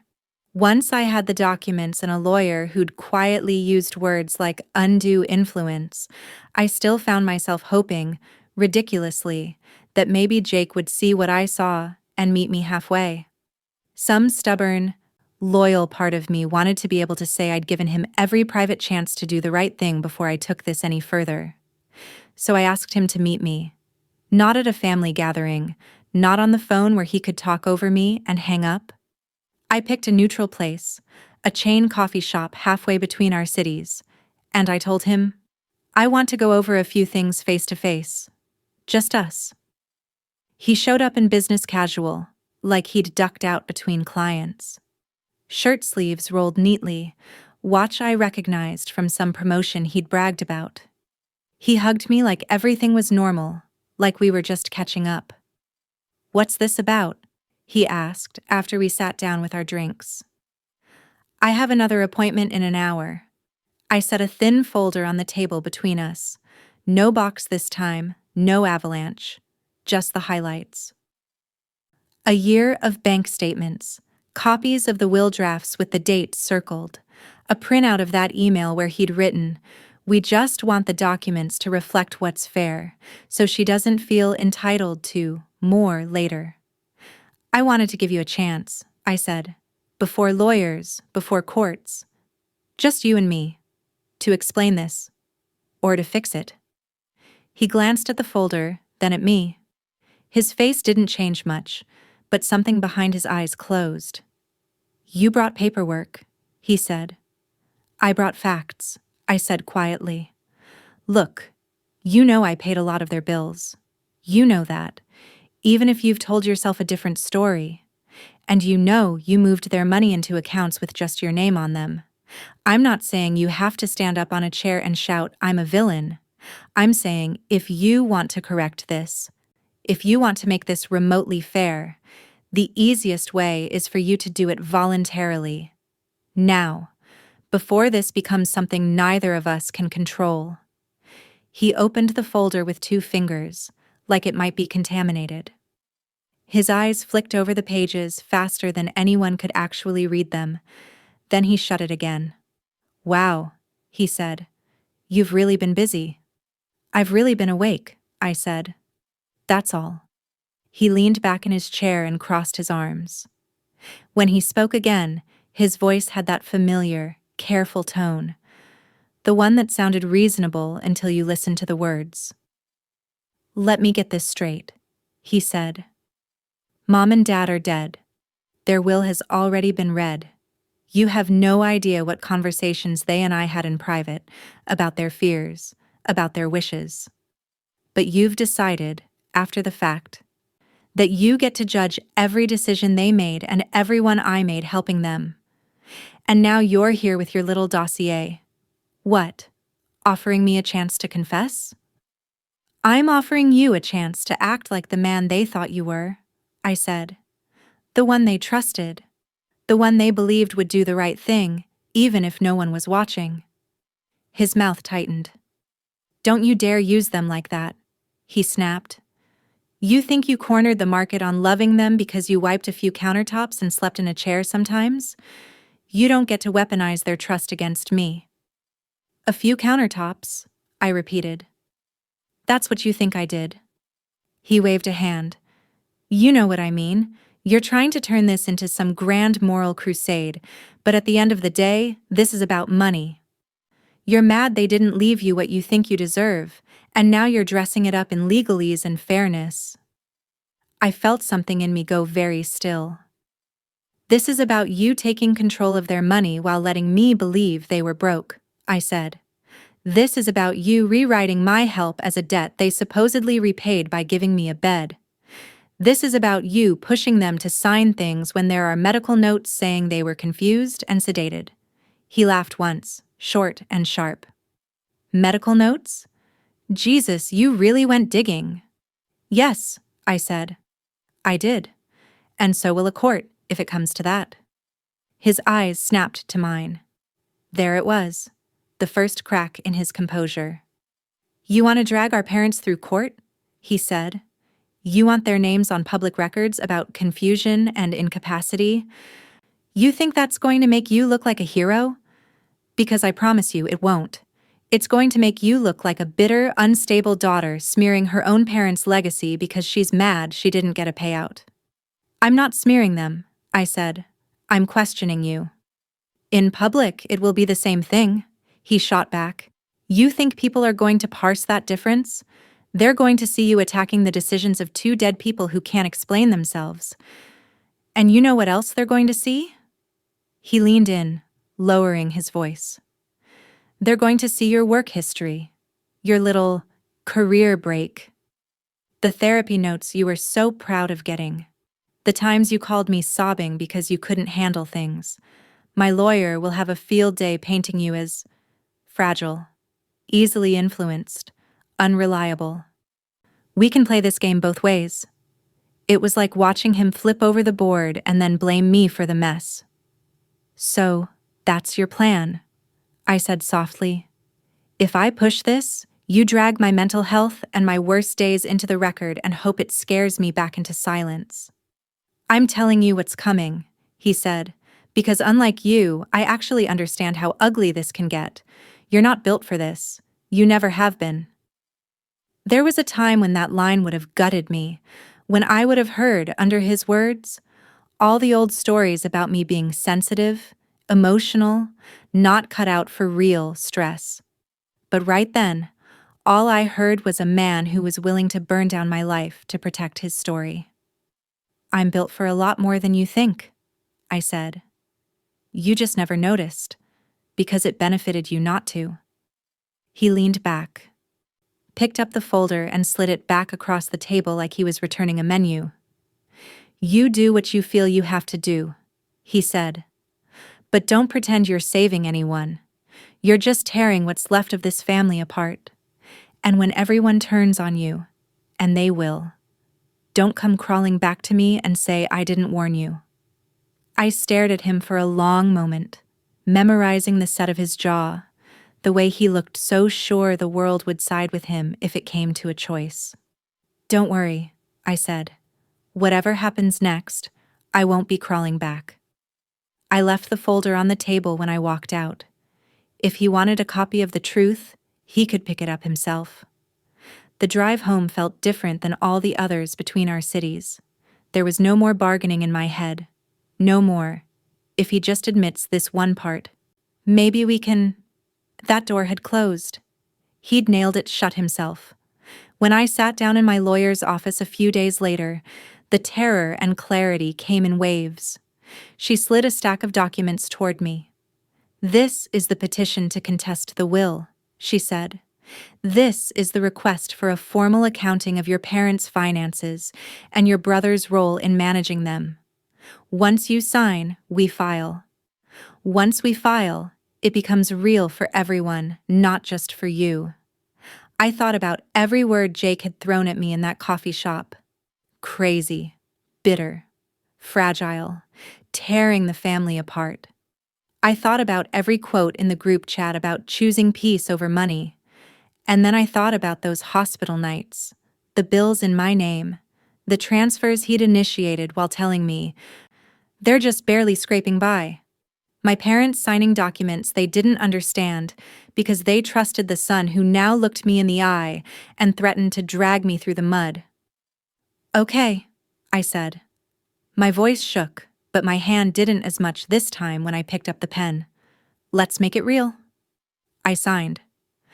There was no angel chorus, no sense of victory, just an odd, quiet steadiness, like a scale inside me had finally tipped from "maybe I can live with this" to "no, I can't." And my body was just catching up. In the weeks that followed, the public story started to waver at the edges. A cousin who'd stayed neutral sent me a late-night text. "I saw the documents you filed. I don't know everything, but I always wondered how they managed those last years. I'm sorry you're going through this." One of my mother's friends emailed from an address I didn't recognize. "I remember her telling me you paid for a lot," she wrote. "At the time, I thought she meant little things. If you ever need me to say what I heard, I will." They weren't grand gestures. They didn't cancel out the relatives who now refused to speak to me, or the messages accusing me of suing your own family. But they were hairline cracks in the facade Jake had built, tiny lights in a very long tunnel. And then, one afternoon, my lawyer called. "They've responded," she said. "Your brother's hired counsel. They're disputing your claims, of course, but the court has set a date for a settlement conference. It'll be the first time all of this is on the table in a formal setting." "Meaning?" I asked.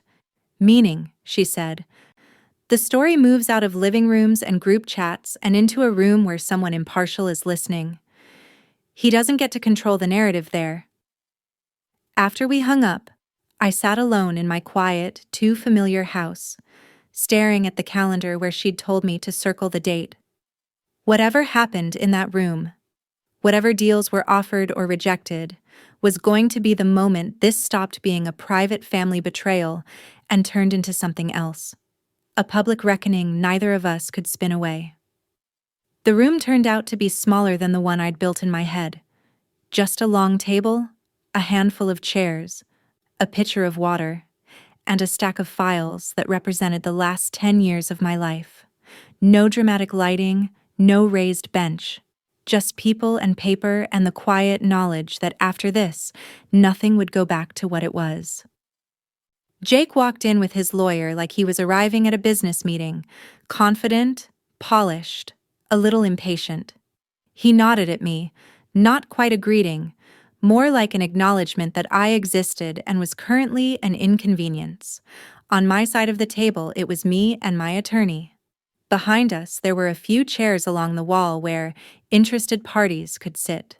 Two of my cousins, my aunt who'd told me to focus on healing, one of my mother's oldest friends. They looked awkward and out of place, clutching purses and jackets, eyes darting between me and Jake like they were watching a play they hadn't wanted tickets to. The mediator, an older woman with a calm voice and tired eyes, started by laying out the ground rules. "This is not a criminal trial," she reminded everyone. "We're here to see whether there's a path to resolution that acknowledges the facts and respects the law. Feelings are real, but documents matter." Documents. My lawyer slid a binder toward her. "We'd like to begin by walking through the financial timeline," she said. "It will make the rest of the conversation clearer." I'd seen those papers so many times that the pages felt like old photographs. I knew where every highlight and sticky note was. But hearing someone else explain them out loud, to people who had only ever heard Jake's version of the story, was something else entirely. She started simple. For several years, while the parents were alive, my client lived with them and provided substantial caregiving, she said. During that period, a significant number of medical bills, home repairs, and everyday expenses were paid from her accounts. "We have the statements here." She flipped to a section and turned it so the mediator could see. My cousins leaned forward without meaning to. "These are her credit card records," my lawyer said. "Pharmacy charges, hospital copays, contractor invoices, groceries. The parents' names and address appear throughout." Meanwhile, during the same period, she opened another tab. "We have transfers from the parents' accounts into an investment fund controlled solely by the brother, who also held power of attorney. These transfers begin before the father's first major hospitalization and continue afterward." Jake's lawyer broke in. "The parents wanted to maximize their savings and protect the business," he said smoothly. "My client simply helped them manage their finances more efficiently. The sister chose to help in other ways. Families don't keep score on every bag of groceries." I waited to see if the mediator would nod and move on. She didn't. Instead, she tapped one of the dates on the page. "This transfer," she said. "Can someone explain why it occurred the same week the daughter's card shows multiple hospital charges?" Jake's lawyer opened his mouth, but Jake cut in, voice careful. "They were having trouble staying on top of things," he said. "They didn't understand the market. I did. We wanted to grow something for the future. My sister insisted on paying for a lot because she didn't want them stressed. It wasn't some sinister plan." My lawyer didn't argue. She just slid the next document forward. "These are draft versions of the will," she said. "In earlier drafts, both children are beneficiaries. The house and residual estate are divided between them. In the final version, executed much later, everything goes to the brother. The daughter is removed as a beneficiary, and there's a letter stating the parents felt they had already done enough for her because she lived with them." She turned another page. "Now, here are notes from the drafting attorney's file. On one date, he writes that the parents appeared frail and confused, and that the son provided much of the explanation, despite being reminded that the parents' wishes needed to be independent." That same week, the medical records. She produced another document, one I hadn't let myself read again since I first got it. Indicate that the father was very drowsy, intermittently lucid, and was advised not to make complex decisions until his medication was adjusted.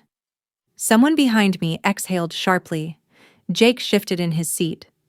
"They still knew what they wanted," he said quickly. "Those notes are just Standard liability language. Doctors write that sort of thing all the time, and the attorney wouldn't have gone ahead if he didn't think they were competent. The mediator looked at him. "You were present at that meeting?" "Yes," he said. "And you were also the primary beneficiary of the changes being discussed?" she asked. "I was the one handling the business," he replied, a little too fast. "They trusted me. That's not a crime." We have to tell her now! Not yet. No You one knew is about this, saying didn't you? How it could you? is, It wasn't her fault. she said evenly. You are disrespecting We're us. trying to understand whether they had the opportunity to make a free and informed choice, or whether someone in a position of trust may have influenced them in a way the law finds problematic. He glanced at his lawyer, who gave a tiny, non-committal shrug. My lawyer flipped to the email printout, the one that had made my vision go white the first time I read it. "In this message," she said, "the brother writes to the drafting attorney.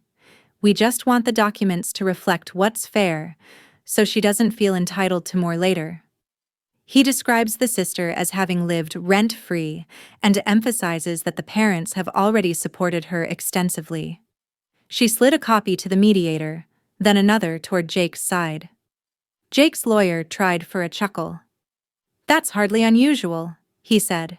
"Siblings vent. People use shorthand with their attorneys." "But in this case," my lawyer said, "that shorthand became the narrative that erased my client.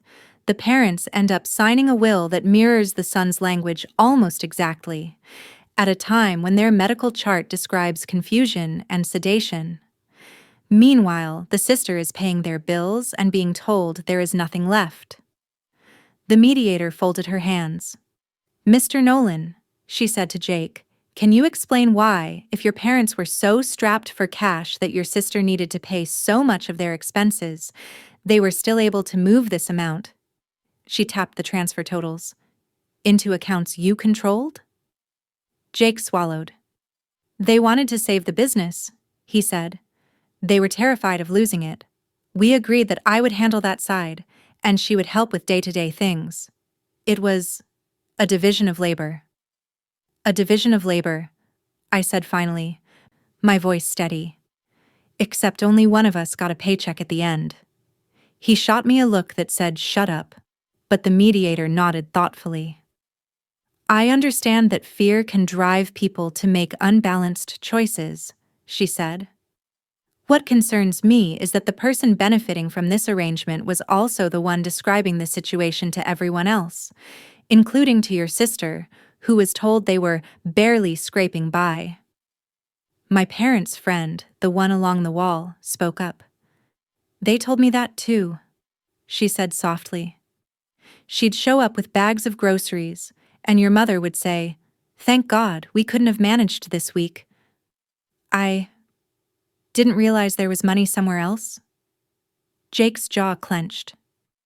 "You don't understand the complexity," he said. "Tax implications, long-term planning." The mediator held up a hand. "What I understand," she said, "is that there is ample evidence of a pattern. Money moved into your control while someone else, acting purely out of care, shouldered an increasing share of the visible costs. Then, when the time came to formalize legacies, the story was written in a way that framed her sacrifices as already compensated." She turned to me. "Ms. Nolan, your attorney has asked for two main things: reimbursement for the documented expenses you paid on your parents' behalf, and a redistribution of the estate to reflect what you would likely have received absent these late-stage changes. Is that still accurate?" "Yes," I said. My voice sounded small in the room, but my answer didn't waver. "I'm not trying to go back in time and pretend my parents were perfect. I just don't want the story to end with me as the greedy child who couldn't accept their generosity when, in reality, I was funding the generosity they used as justification to erase me." For the first time since we'd sat down, Jake looked unsettled. Not angry. Unsettled. His lawyer leaned toward him and whispered something I couldn't hear.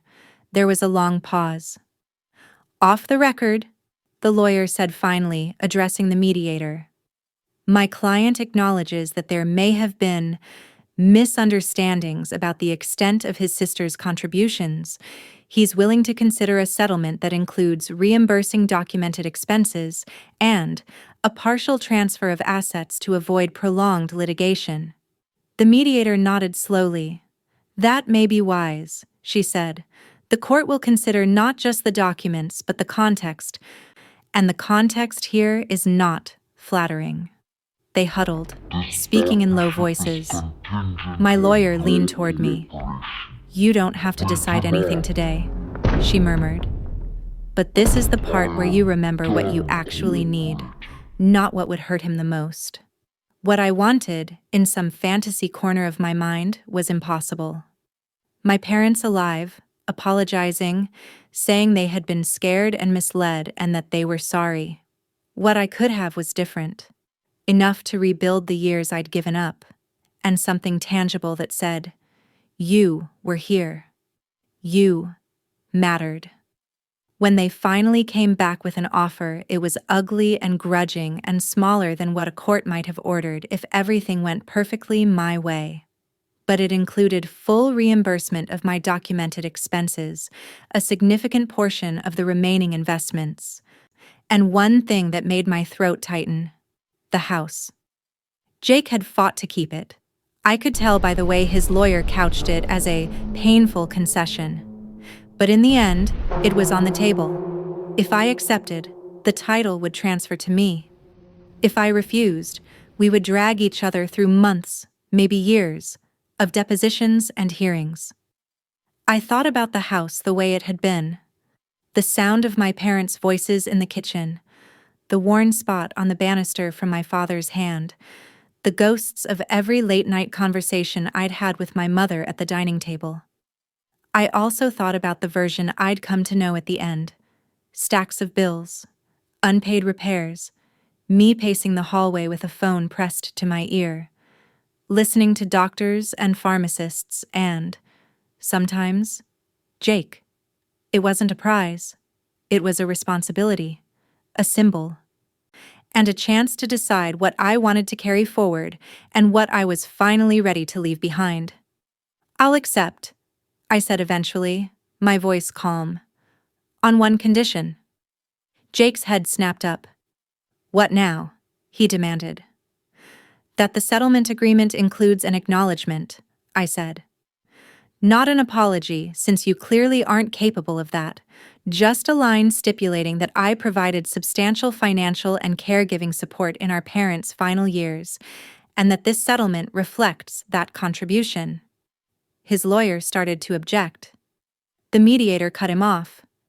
It's a factual statement supported by the record, she said. I see no issue with including it. The look Jake gave me then was pure, unfiltered hatred. Not the performative kind he used in front of others, but the real thing. The idea that his version of the story would be permanently marked with my contribution clearly stung more than losing any particular asset. Fine, he said through clenched teeth. Write whatever makes you feel like a martyr. It doesn't make me a martyr, I said. It makes me accurate. When the papers were finally signed, first by the lawyers, then by us, the room felt thick with something I can only describe as exhausted truth. No one cheered. No one hugged. My aunt stared down at her hands. One of my cousins wouldn't meet my eyes. My mother's friend did, though, and in her face I saw something shift from pity to respect. As we stood to leave, the mediator offered each of us a small, tired smile. These situations are never clean, she said, but I will say this. Not many people have the courage to bring everything into the light. Whatever anyone says about you after this, you'll know you didn't let the lie stand uncontested.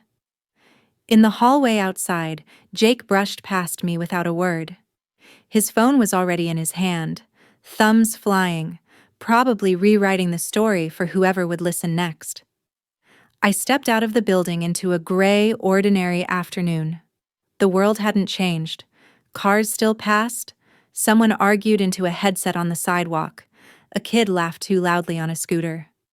but there was a strange quiet inside me where the constant arguing, defending, justifying had been. My parents were still gone. My brother was, for all practical purposes, gone too. The house and the settlement were real, but the bigger shift was invisible. The story I'd been living under had cracked open, and I was no longer standing in it as the villain. As I walked away from the courthouse, my phone buzzed. A text from that neutral cousin. I heard what the mediator said. I'm rethinking some things. If you ever want to talk, not about money, just about them, I'm here. I didn't answer right away.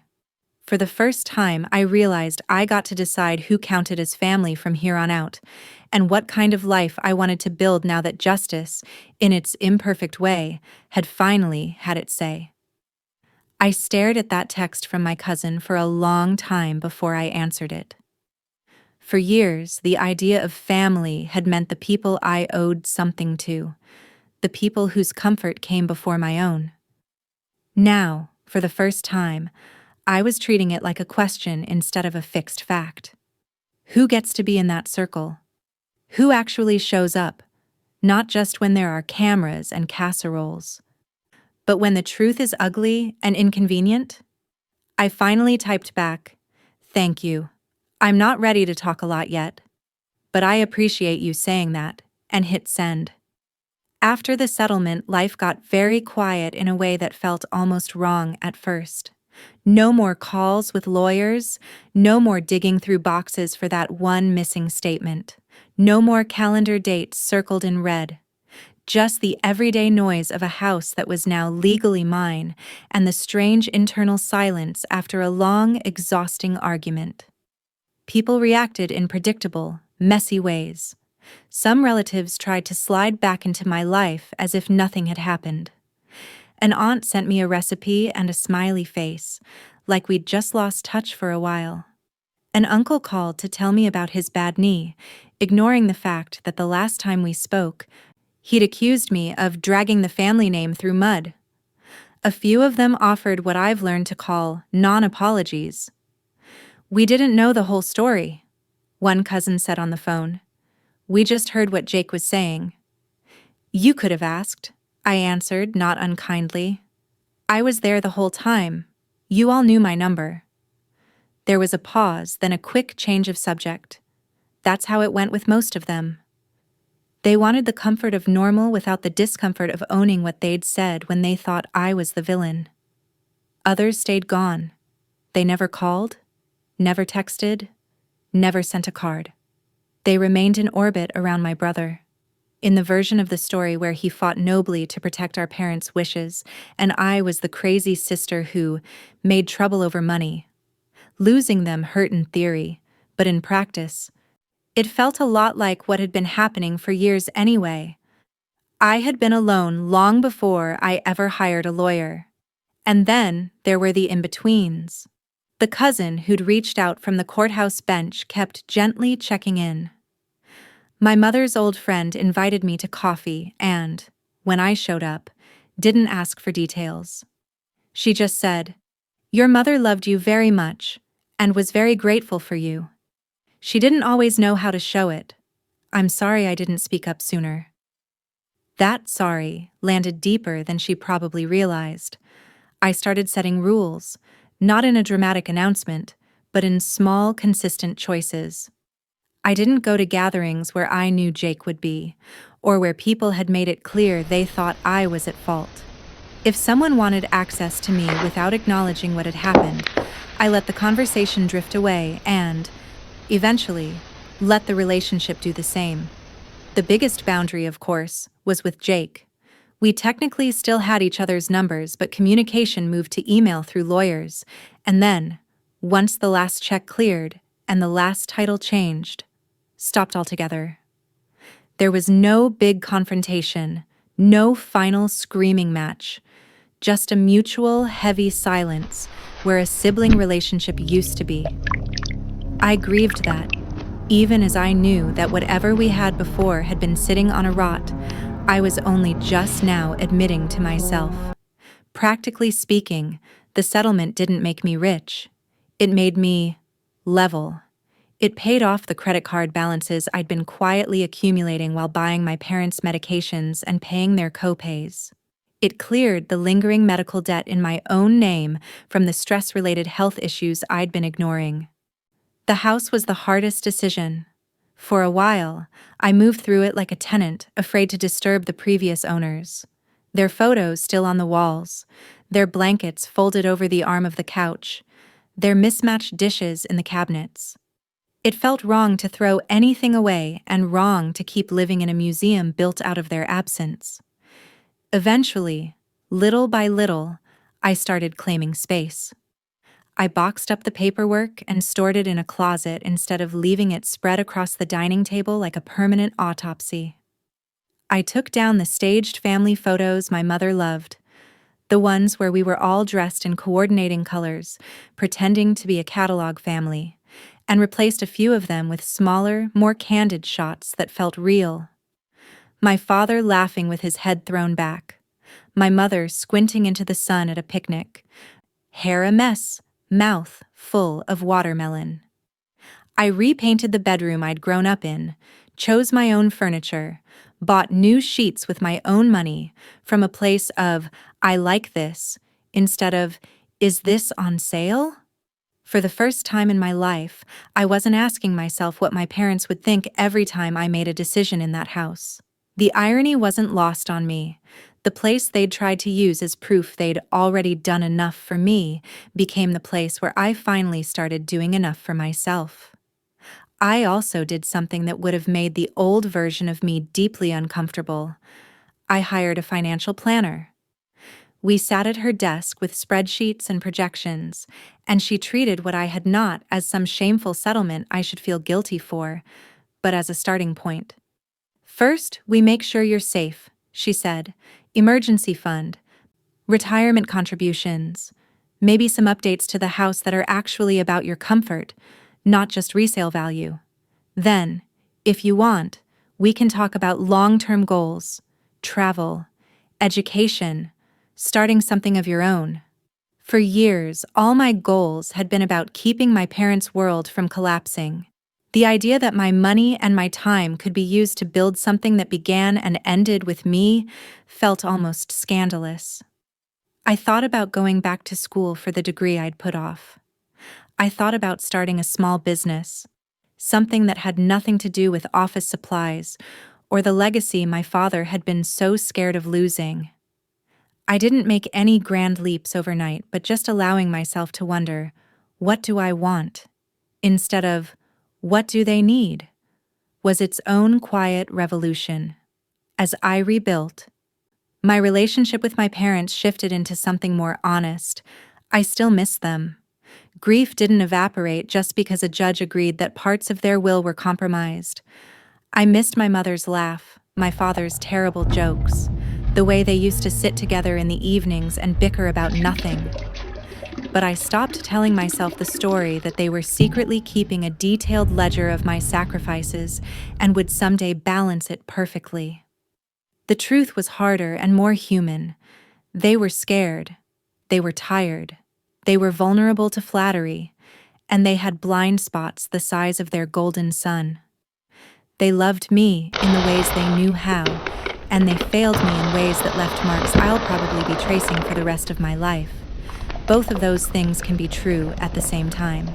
On the first anniversary of the settlement, I went to the cemetery alone.